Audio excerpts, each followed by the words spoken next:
that time, I was on Long Island, you know. But then it got time to where Denise got pregnant, my wife, and my uncle told me, he says, now you got to get serious, you know, you're gonna have a kid, and blah blah blah blah.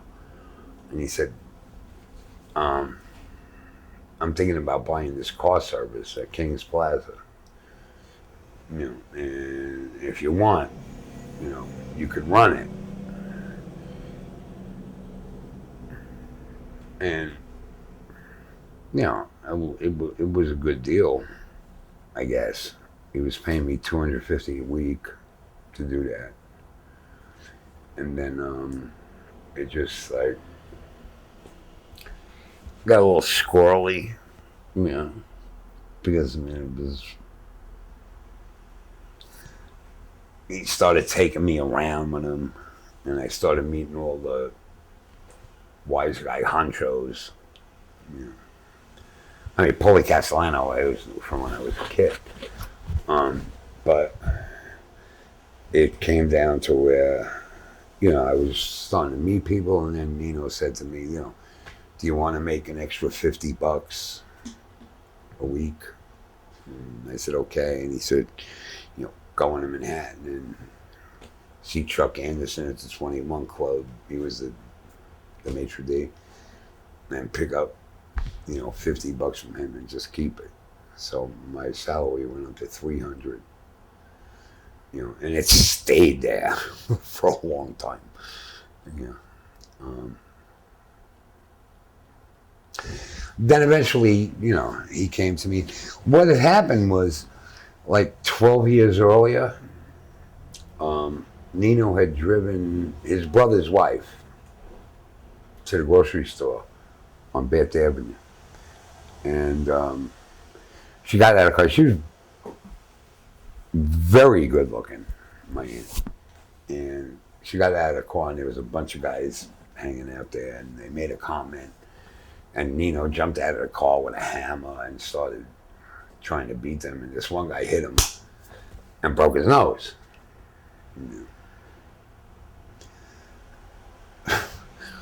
So 12 years later, he said to me, he said, you know, we got to whack this guy. And I went to school with Vinny. Right? His name was Vincent Governero. We went to school together. I mean, I knew the guy, you know. And I said, for what? He said, he told me the story. You know, 12 years ago, blah, blah, blah. I said, 12 years ago, you broke your nose. Now we're going to kill him? And he said, yeah, but you got to do it. I said, why? And he said, because if you're going to be in this thing, you got to, you know, you got to make your bones. So what happened was, his car was parked on 20th Avenue and Bath Avenue, like a block away from the 6-2 precinct. And what we decided to do is rig a hand grenade in his car. All right. So I broke into the car, and I had the hand grenade, and I rigged it like under his seat and cut the spoon with pliers so the spoon wouldn't get hung up when it sprung underneath the seat. And I took fish hooks, you know, the leads, and I tied one around the pin and hooked it into his driver's side door, and one around the body of the hand grenade and hooked it into the floor. Got out the back. Then I broke toothpicks in the doors and stuffed them in. So, like, if he tried to get in any other door, it wouldn't work. The only door that he could get in was the driver's side. But also, aside from the precinct being there was PS 200, which was all the kids going to school. So this was around midnight that I rigged it. So I went home, and it was only a block and a half from where I lived. I went home and I sat on the porch, you know, and what I figured was if I didn't hear a boom by like 6 in the morning, I was going to go and defuse it. You know, I was going to go remove it because then there would have been kids going to school and shit. But about 4 o'clock in the morning, I heard the and went to bed, you know, because it worked, you know. And that's basically when, you know, I had my stock in the life. That's what they say, your stock has risen. So my stock rose. But it's all fucked up anyway, because your stock, it don't matter. Because the tougher you get, the more scared they get, the more they try and keep you down. That's the game.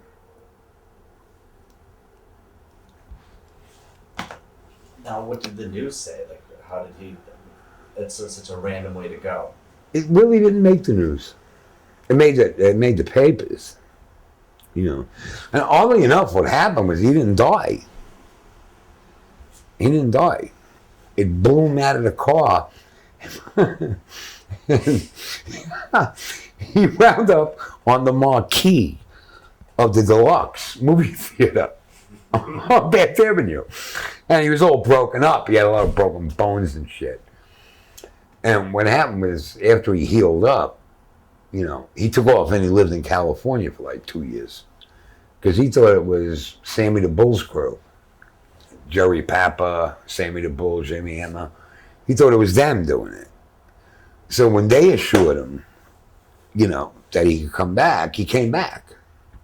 And then it was my wife's birthday party, right? And we're all, you know, birthdays were a big thing in my house.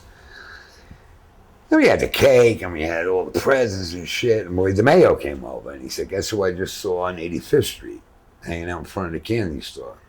And I said, oh. He said, Vinny Mook.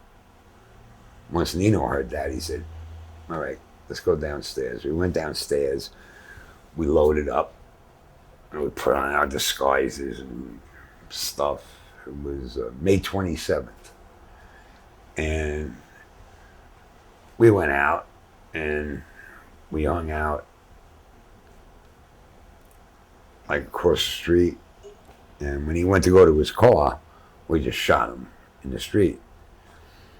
And we were using Roy's car, a white Caddy. And we got in the car and we're trying to pull out, you know, because we were like kind of like, you know, few moves to pull out. And there's this fucking guy behind us blowing his fucking horn, right? And Nino was saying to Roy, he's saying, this fucking guy knew just what we just did. You think he'd be blowing his horn? And Roy said, you know, you want me to get in a car? I'll whack him right now. I'll just shoot him in the fucking head. Nino said, no, he didn't do nothing. He's just blowing his horn. You know. Yeah, so that was the Vinny Mook story.